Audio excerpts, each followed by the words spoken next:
Hey, it's Christy Hoost of Blissen Natural Skincare and Cosmetics. Today I want to show you a really quick and easy recipe for making a cocoa butter lip gloss. I actually came up with this recipe a couple years ago around Valentine's Day because it's a really nice soft lip gloss. It has a great smell to it. So all you need for this recipe, it's really simple. There's three main ingredients. You're going to be using beeswax. I like to get the little pastilles that are cut up real small. It makes measuring really easy. So yeah, beeswax, cocoa butter. I have mine is cut up into little blocks already.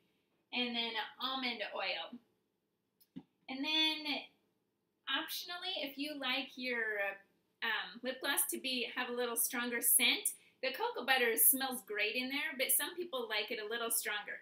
So what I'm going to actually do today is add a vanilla oil to it. And you can find chocolate scented flavor oils also. The main thing to keep in mind is if you're going to be adding these extra scents, make sure that you're not adding water or alcohol-based products like a vanilla extract. Don't use that because it's going to separate out from these oil-based ingredients. You have to have an oil-based scent that's going to blend in and incorporate with your oil-based ingredients. So that's one thing to keep in mind with that. So what I'm going to do is I'm actually going to weigh my ingredients out. I prefer to weigh them out. It just gives more consistent results. And especially look at my cocoa butter. It's in these big chunks and you can't really measure out a teaspoon or a tablespoon of that. It makes it really tricky. So I'm going to weigh my stuff out, and I have one of these little digital scales. It's great for measuring small amounts like this. This is just going to make a small batch. And what I'm going to do is I'm going to measure all of my ingredients right into the cup that I'm going to make my batch up in. See, it's a small container. And I already have my double boiler going here. The water is hot and ready to go. If you don't have a double boiler, research the bain-marie method, and that's basically putting a pot inside of a water bath.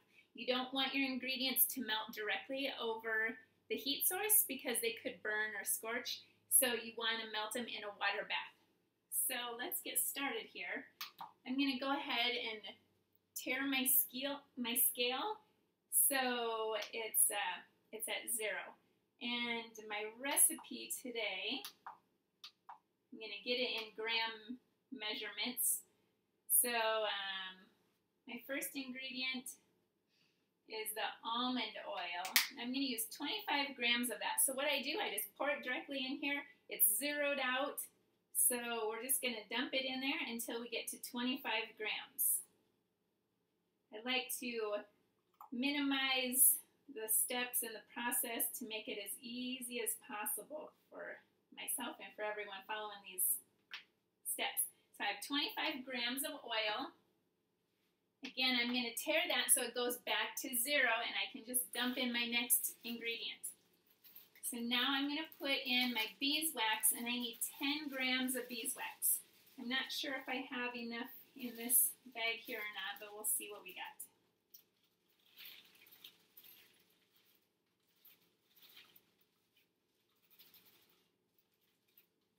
I could have planned this a little bit better, but that's all right. I'll get the job done. Okay, so I have 6 grams there. Just opened up a new bag, and we'll get this to 10 grams.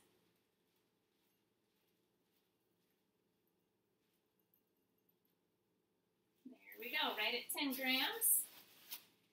And then I'm going to tare it again, zero it out, and I'm going to add 20 grams of cocoa butter. Now this is going to be a little more tricky because they're in chunks. So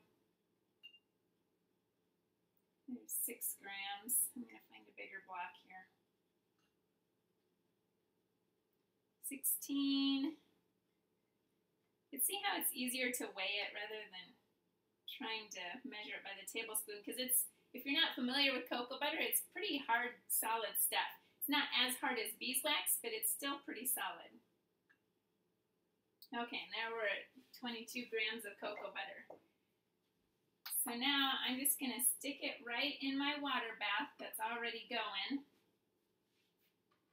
Oh, and you know what? I forgot to add my vanilla oil. So what I should have done is poured this in as some of my almond oil to take some of the place of that. Now my consistency might be a little bit thinner if I add a lot of oil, but it's not going to make that big of a difference. So I'm just going to pour a little bit in there.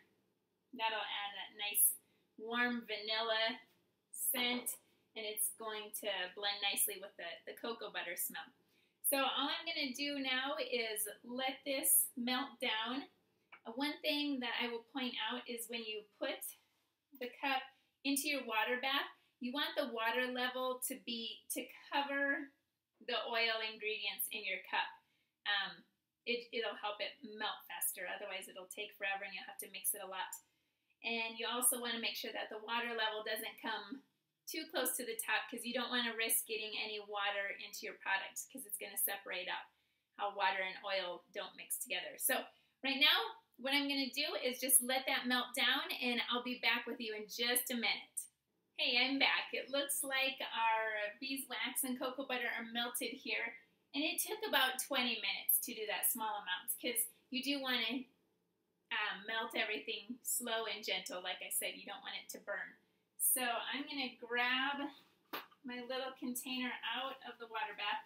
Keep in mind that this is hot glass you're grabbing here, so I just use a paper towel to pull it out. And then you can pour it into your lip pots right away. I like to let the oil cool a little bit first. If you pour it right away when it's liquid, sometimes it will crystallize and get a strange kind of gritty texture. Some of the oils will crystallize. So if you keep mixing it though, as it softens, and you pour it once it's a little soft, then it doesn't do that as much. So I'm going to let it cool and get a little bit soft. As you can see right now, it just looks like a liquid oil. So if you're impatient like me, you can dip it in a water bath to speed that process up. So I'm just going to dunk it in my ice bath here, and that will make it cool off really quick so I can pour it a little faster.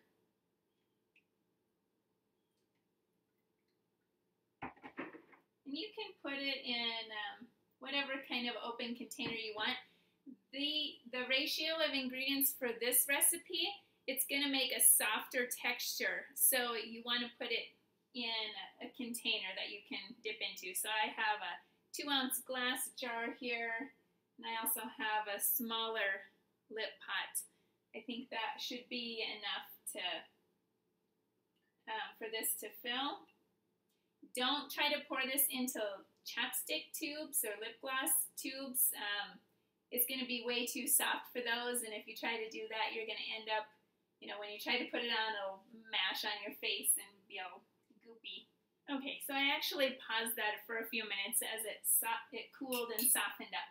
So now you can see it's soft and cloudy. It's still pourable, so you can pour it into your containers, but it's getting cloudy, so that's enough to get it to the point where it shouldn't crystallize for you. It'll keep that nice, soft, smooth texture. So from there, I'm just going to pour it into my containers. I might just get one little container. So this recipe makes about a 2-ounce container.